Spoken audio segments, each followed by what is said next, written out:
Hello, welcome back to my channel. എന്തെല്ലാം വിശേഷം? എല്ലാവരും സുഖമായിട്ടിരിക്കണോ? ഇന്ന് ഞാൻ വീഡിയോയിൽ കാണിക്കുന്നത് കുറച്ച് ക്ലീനിങ് ടിപ്സ് ആണ്. ഇതിൽ കുറച്ചൊക്കെ കാര്യങ്ങൾ നിങ്ങൾക്ക് അറിയുന്നുണ്ടാവും. പക്ഷേ എന്തെങ്കിലുമൊക്കെ ഒന്ന് പുതിയതും പഠിക്കാൻ പറ്റുമെന്ന് വിചാരിക്കണം. അപ്പോൾ ഞാൻ ഇതിൽ കുറച്ച് യൂട്യൂബിലൊന്നും കണ്ടിട്ടില്ലാത്ത കുറച്ച് ടിപ്സ് ഞാൻ സാധാരണ ചെയ്യുന്നത് കാണിക്കുന്നുണ്ട്. അപ്പോൾ നിങ്ങൾ നോക്കൂ, നിങ്ങളും ഇത് ആദ്യമായിട്ടാണ്, നിങ്ങൾക്കും ഇതിൽ നിന്ന് പുതിയതായിട്ട് എന്തെങ്കിലും പഠിക്കാൻ പറ്റിയാൽ നിങ്ങൾ എന്തായാലും ചാനൽ സബ്സ്ക്രൈബ് ചെയ്യാനും വീഡിയോ ഇഷ്ടപ്പെട്ടാൽ ലൈക്ക് ചെയ്യാനും പിന്നെ ആവശ്യമുണ്ടെങ്കിൽ ആവശ്യമുള്ള ഫ്രണ്ട്സിനൊക്കെ ഒന്ന് ഷെയർ ചെയ്ത് കൊടുക്കാനും മറക്കരുത് കേട്ടോ. അപ്പോൾ നമുക്ക് വീഡിയോയിലേക്ക് പോവാം. അപ്പോൾ ഞാൻ ആദ്യം തന്നെ കാണിക്കുന്നത് ഈ നെയിൽ പോളിഷ് റിമൂവർ വെച്ചിട്ട് ഞാൻ എന്തൊക്കെ ക്ലീൻ ചെയ്യാൻ ഉപയോഗിക്കുന്നുള്ളതാണ് കാണിക്കുന്നത്. അപ്പം ഈ നെയിൽ പോളിഷ് റിമൂവർ എപ്പോഴും എൻ്റെ വീട്ടിൽ സ്റ്റോക്കുള്ള ഒരു സാധനമാണ്. ഞാൻ നെയിൽ പോളിഷ് ഒന്നും യൂസ് ചെയ്യാറില്ലെങ്കിലും ഈ ഒരു സാധനം എപ്പോഴും ഞാൻ തീരുമ്പോൾ വാങ്ങിച്ചു വെക്കുന്നതാണ്. അപ്പോൾ ഇത് തന്നെ ഇപ്പോൾ ഫുൾ ബോട്ടിൽ ഉണ്ടായിരുന്നത് ഏകദേശം തീർന്ന് ഇത്രയായി. അപ്പോൾ ഇത് ഞാൻ മെയിനായിട്ട് ഉപയോഗിക്കുന്നത് ഇങ്ങനെ കണ്ണാടിയൊക്കെ ഗ്ലാസ്സൊക്കെ ക്ലീൻ ചെയ്യാൻ വേണ്ടിയിട്ട് നമുക്ക് തുണി വെച്ച് നനച്ച് തുടച്ചു കഴിഞ്ഞാലും അതിൻ്റെ ഒരു അടയാളങ്ങളും ഒക്കെ കാണാം. എപ്പോഴും ഒരു വൃത്തിയാവാത്ത പോലെ തോന്നും നമുക്ക് കണ്ണാടിയൊക്കെ ക്ലീൻ ചെയ്താൽ. ഒരു സാറ്റിസ്ഫാക്ഷൻ കിട്ടൂല. അപ്പോൾ അവസാനമായിട്ട് ആദ്യം ഒന്ന് ക്ലീൻ ചെയ്ത ശേഷം നമുക്കൊരു അടയാളങ്ങളൊക്കെ പോകാൻ വേണ്ടിയിട്ട് ഇതേപോലെ ഒരു കോട്ടണിലോ അല്ലെങ്കിൽ ഒരു കോട്ടൺ തുണി ആയാലും മതി. അങ്ങനെ ഒരു ഇതിൽ ഈ നെയിൽ പോളിഷ് റിമൂവർ കുറച്ച് വെച്ചിട്ട് നല്ലപോലെ തുടച്ചാൽ നല്ല ഗ്ലാസ് ഒരു അടയാളങ്ങൾ പോലും ഇല്ലാണ്ടിരിക്കും. അതുപോലെ തന്നെയാണ് ഈ സ്വിച്ച് ബോർഡുകൾ. ഇതൊന്നും നമുക്ക് വെള്ളവും സോപ്പൊന്നും വെച്ചിട്ട് കഴുകാൻ വേണ്ടിയിട്ട് പറ്റില്ലല്ലോ. നമുക്ക് പേടിയായിരിക്കല്ലോ വല്ല ഷോക്കോ വരുമോ എന്നുള്ളത്. അപ്പൊ അതിനൊക്കെ ഭയങ്കര ഹെൽപ്ഫുൾ ആണ്. ഇത് നല്ല പെർഫെക്റ്റ് ആയിട്ട് വരികയും ചെയ്യും. ഇങ്ങനെ നനവൊന്നും ഉണ്ടാവില്ലല്ലോ. ഇത് നല്ല ഗ്ലേസിങ് ആയിട്ട് ഇങ്ങനെ കിടക്കും. അപ്പൊ അത് സ്വിച്ച് ബോർഡുകൾ ഇതൊക്കെ ക്ലീൻ ആക്കാൻ വേണ്ടിയിട്ട് നല്ല ഹെൽപ്പാണ്.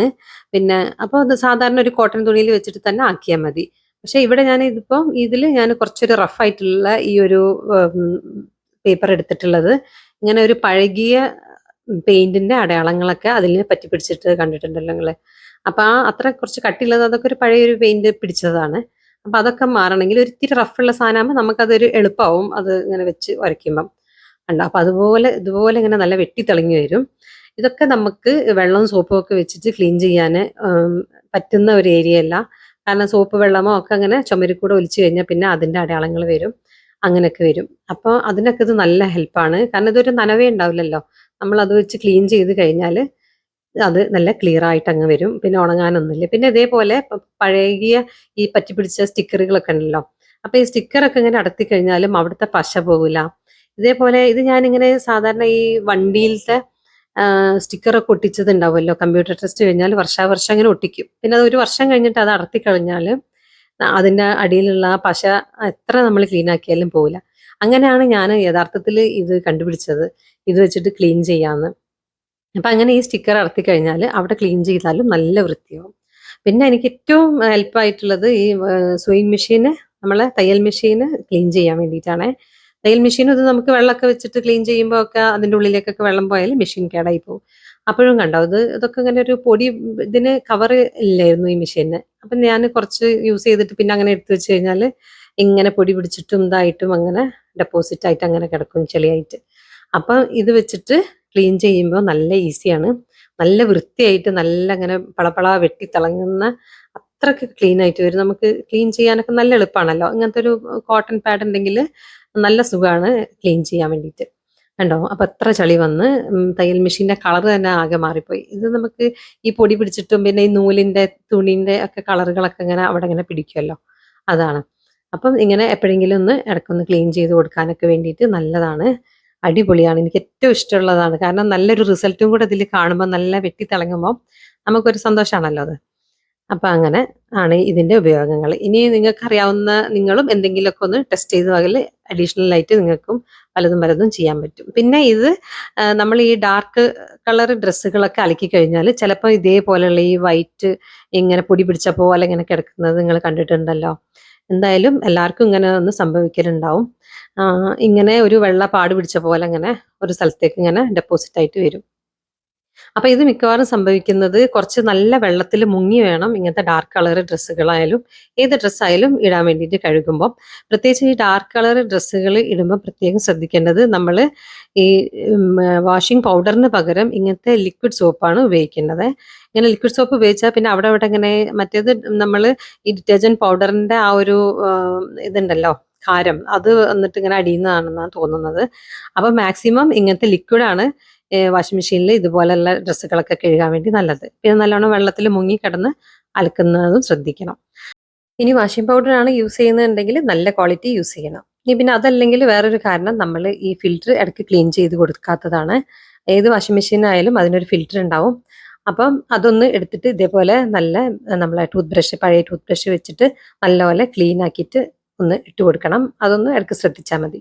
അപ്പൊ കുറെയൊക്കെ ഇങ്ങനത്തെ ഈ ഒരു പ്രശ്നം ഒഴിവാക്കാൻ വേണ്ടിയിട്ട് പറ്റും.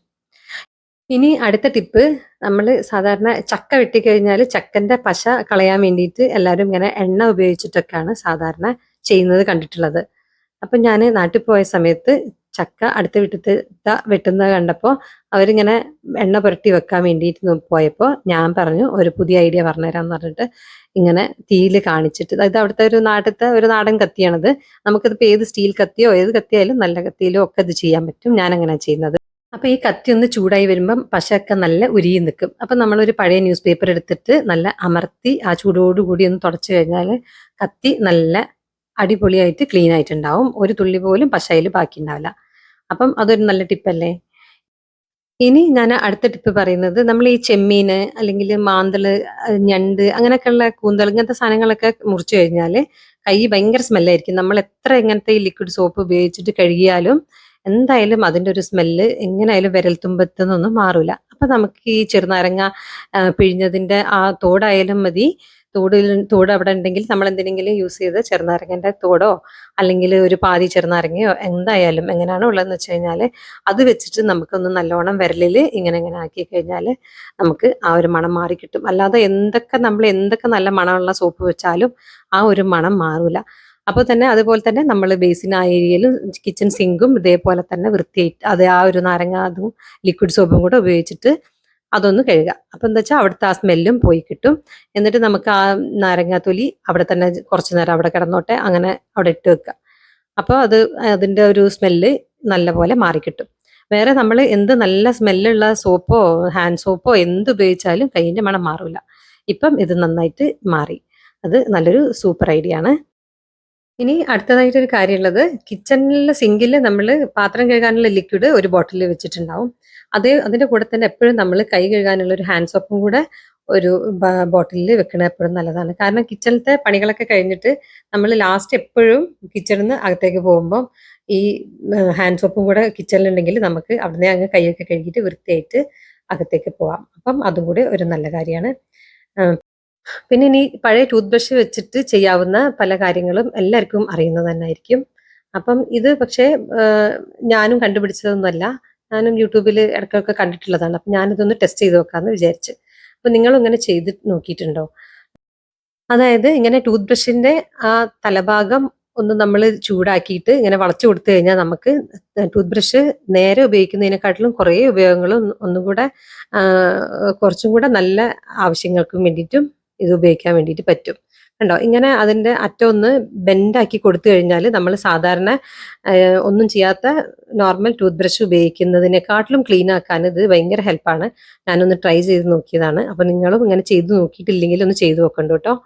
അതായത് ഇങ്ങനെ മിക്സിന്റെ ജാറിലേക്ക് നമ്മൾ ഈ അടിഭാഗത്തൊക്കെ ഇങ്ങനെ കുറച്ച് ഇങ്ങനെയൊക്കെയുള്ള ഏരിയയിൽ നമുക്ക് ടൂത്ത് ബ്രഷ് ഒക്കെ വെച്ചാണ് കഴുകാൻ എളുപ്പം. അപ്പൊ മറ്റേ ടൂത്ത് ബ്രഷ് ആകുമ്പോൾ അതിന്റെ ആ തലഭാഗം വന്നിങ്ങനെ അവിടെ ഇടിച്ച് നിൽക്കുകയുള്ളൂ. അപ്പൊ അത്രയ്ക്ക് അങ്ങോട്ട് ക്ലീൻ ആക്കാൻ വേണ്ടി പറ്റൂല. അതുപോലെ തന്നെയാണ് ഇതേപോലത്തെ റെയിൽ വിൻഡോസിന്റെ ഈ ഗ്യാപ്പുകളൊക്കെ. ഇവിടെ അത്യാവശ്യം എപ്പോഴും നല്ല പൊടിയാണ്, പൊടിക്കാറ്റൊക്കെ ഉള്ളത് കാരണം ജനല് നമ്മൾ എപ്പോഴും തുറക്കുന്നതല്ലല്ലോ. അപ്പൊ കുറച്ച് ദിവസമൊക്കെ കഴിഞ്ഞ് തുറന്നു നോക്കുമ്പം ഇങ്ങനെ പൊടി ഉണ്ടാവും ജനലില്. അപ്പൊ ശരിക്കും ഈ ഒരു ഇത് വെച്ചിട്ട് സാധാരണ ബ്രഷ് വെച്ചിട്ട് ക്ലീൻ ആക്കുമ്പം അത്രക്കങ്ങ് വൃത്തിയാവില്ല. ആ കോർണറിൽ അത് അവിടെ ഇങ്ങനെ പറ്റിപ്പിടിച്ച് തന്നെ നിൽക്കും. അപ്പൊ അതിനൊക്കെ എനിക്ക് നല്ല ഹെൽപ്പായി തോന്നിയിട്ടുണ്ട്. പിന്നെ അടുത്തത് ഞാൻ ക്ലീൻ ചെയ്യാൻ ഉപയോഗിക്കുന്ന ഒരു സാധനമാണ് ഈ WD-40 അല്ലെങ്കിൽ ഇതിപ്പോൾ M40 എന്ന് പറഞ്ഞിട്ടുള്ള സാധനം. അപ്പൊ ഞാനിതിന്റെ കഴിഞ്ഞ വീഡിയോയിൽ ഞാൻ പ്രോഡക്ട്സുകൾ പരിചയപ്പെടുത്തുമ്പോൾ കാണിച്ചിട്ടുണ്ടായിരുന്നു. അപ്പൊ അതിൽ ഞാൻ ഓൾറെഡി കാണിച്ചിട്ടുണ്ടായിരുന്നു. നമ്മൾ ഈ സ്റ്റക്കായി കിടക്കുന്ന ഡ്രോ അങ്ങനെയൊക്കെയുള്ള വിഞ്ചസ് ഒക്കെ ഉണ്ടല്ലോ, വാതിലിന്റെ ഇങ്ങനെ തുറക്കാൻ പറ്റാത്ത സ്റ്റക്കായി പോയ ഗേറ്റുകൾ, പിന്നെ ഗ്രീസ് ഒക്കെ ഇട്ടിട്ടും പിന്നെയും പിന്നെയും വീണ്ടും സ്റ്റക്കായി പോയ ഗേറ്റുകളോ ഇങ്ങനത്തതാ ഈ ഡ്രോയില് ഞാൻ കഴിഞ്ഞ പ്രാവശ്യം കാണിച്ചിട്ടുണ്ട് വീഡിയോയിൽ. ഇതേപോലെയുള്ളത് റെസ്റ്റ് പിടിച്ചു കഴിഞ്ഞാൽ പിന്നെ അത് നമുക്ക് ഈ ഡ്രോ അങ്ങ് പുറത്തോട്ട് ഫുൾ വലിച്ചെടുക്കാൻ വേണ്ടിയിട്ട് പറ്റൂല. അപ്പം അങ്ങനത്തെ ഇതിൽ ഞാനത് കഴിഞ്ഞ വീഡിയോയിൽ കാണിച്ചതാണ്. ഈ ഒരു ഏരിയയിൽ നിങ്ങൾക്കും അങ്ങനെയൊക്കെ എന്തെങ്കിലും ഒരു ബുദ്ധിമുട്ടുണ്ടെങ്കിൽ ഇങ്ങനെയുള്ള വിഞ്ചസ് വെച്ചിട്ടുള്ള, പ്രത്യേകിച്ച് ഇങ്ങനത്തെ കബോർഡുകളൊക്കെ ഉണ്ടല്ലോ, അതിലൊക്കെ ഈ വിഞ്ചസ് അത്ര ക്വാളിറ്റി നല്ലതല്ലെങ്കിൽ ഇങ്ങനെ സംഭവിക്കും. അപ്പൊ ഈ സ്പ്രേ അടിച്ചു കൊടുത്താൽ പെട്ടെന്ന് തന്നെ ലൂസായി കിട്ടും. അത് എളുപ്പമാണ്. പിന്നെ അതേപോലെ തന്നെ ക്ലീൻ ചെയ്യാനാണ് ഇത്. ഈ ഒരു അലൂമിനിയം ഫാബ്രിക്കിന്റെ പോലത്തെ ഒരു ഫ്രെയിം ആണല്ലോ ഇത്. അപ്പൊ ഇവിടെ ഇങ്ങനെ പെയിന്റ് അടിച്ചപ്പം ഈ ഗ്രിൽസിന് ബ്ലാക്ക് പെയിന്റ് അടിച്ചപ്പം തെറിച്ചതാണ് ആ കോർണറിലോട്ട്. അപ്പൊ അതൊരു നമ്മളെ വുഡല്ല ഫ്രെയിം, മറ്റേ ജനൽ കട്ടില വന്നിട്ട് അതൊരു മരത്തിൻ്റെതല്ല, ഒരു അലൂമിനിയം അങ്ങനത്തെ ആ ടൈപ്പ് വിൻഡോ ആണ്. അപ്പൊ അതിൽ നിന്ന് സാധാരണ നമ്മൾ പെയിന്റ് കളയാൻ വേണ്ടിയിട്ട് മണ്ണെണ്ണ വെച്ചിട്ട് തുടച്ചാലാണ് പോകുന്നത്. പക്ഷെ ഇതിപ്പോ ഞാൻ മണ്ണെണ്ണ വെച്ചാണ് തുടയ്ക്കുന്നത്. അപ്പൊ അത്ര പോകുന്നില്ല, കാരണം ഇതൊരു പഴയ മുമ്പേ പിടിച്ചു പോയ പെയിന്റ് ആണത്. ഈ ഗ്രിൽസിന് ബ്ലാക്ക് പെയിന്റ് അടിക്കുമ്പോൾ തെറിച്ചിട്ട്. അപ്പൊ കണ്ടോ, മണ്ണെണ്ണ വെച്ചാക്കുമ്പോൾ അത് വളരെ കുറച്ചേ വരുന്നുള്ളൂ. മണ്ണെണ്ണ ഒക്കെ വെച്ചിട്ട് നമ്മൾ പെയിന്റ് അടിച്ച ഉടനെ ഒക്കെ ആണെങ്കിലാണ് അത് പെട്ടെന്ന് പോവാൻ വേണ്ടിയിട്ട് പറ്റുക. ഇതിപ്പോ കുറെ നാളായിട്ടേ അവിടെയുള്ള പെയിന്റ് ആയതുകൊണ്ട് അത് പോണെങ്കിൽ നമ്മൾ M40 അടിക്കുന്നതായിരിക്കും നല്ലത്. അപ്പൊ പിന്നെ പെട്ടെന്ന് സ്പ്രേ അടിച്ചു കഴിഞ്ഞാൽ പെട്ടെന്ന് നമുക്ക് തുടച്ചെടുക്കാൻ വേണ്ടിയിട്ട് പറ്റും. അപ്പം ഇത്രയൊക്കെ ഉള്ളൂ ഇന്നത്തെ ടിപ്സ്. ഇതിൽ നിങ്ങൾക്ക് ഏതൊക്കെ അറിയാം, എന്തൊക്കെ പുതിയതായിട്ട് എന്തെങ്കിലും പഠിക്കാൻ പറ്റിയോ, ഇങ്ങനത്തെ കാര്യങ്ങളൊക്കെ ഒന്ന് കമന്റിൽ അറിയിക്കണേ. അതൊക്കെ ഒന്ന് അറിയാൻ എനിക്ക് ആഗ്രഹമുള്ളതുകൊണ്ടാണ്. അപ്പൊ കമന്റിൽ എന്തൊക്കെ അറിയാം നിങ്ങൾ ചെയ്യുന്നത്, അങ്ങനെ എന്തെങ്കിലും ഞാൻ ഉപയോഗിച്ചിട്ടുള്ള സാധനങ്ങൾ വെച്ച് നിങ്ങൾ വേറെ എന്തെങ്കിലും ചെയ്യുന്നത്, അങ്ങനത്തെ കാര്യങ്ങളൊക്കെ ഒന്ന് കമന്റ് സെക്ഷനിൽ പറയണേ. വീഡിയോ ഇഷ്ടപ്പെട്ടാൽ പറഞ്ഞത് മറക്കണ്ട, ലൈക്ക് ചെയ്യാനും പുതിയതായിട്ട് എന്തെങ്കിലും കാര്യങ്ങൾ പഠിച്ചിട്ടുണ്ടെങ്കിൽ ചാനൽ സബ്സ്ക്രൈബ് ചെയ്യാനും മറക്കരുത്. പിന്നെ ഫ്രണ്ട്സിന് ആർക്കെങ്കിലും ഷെയർ ചെയ്ത് കൊടുക്കണം എന്നുണ്ടെങ്കിൽ ഷെയർ ചെയ്ത് കൊടുക്കാനും മറക്കരുത്. ഇൻഷാ അല്ലാഹ് അടുത്ത പ്രാവശ്യം മറ്റൊരു യൂസ്ഫുൾ വീഡിയോയുമായിട്ട് വരാം. Thank you.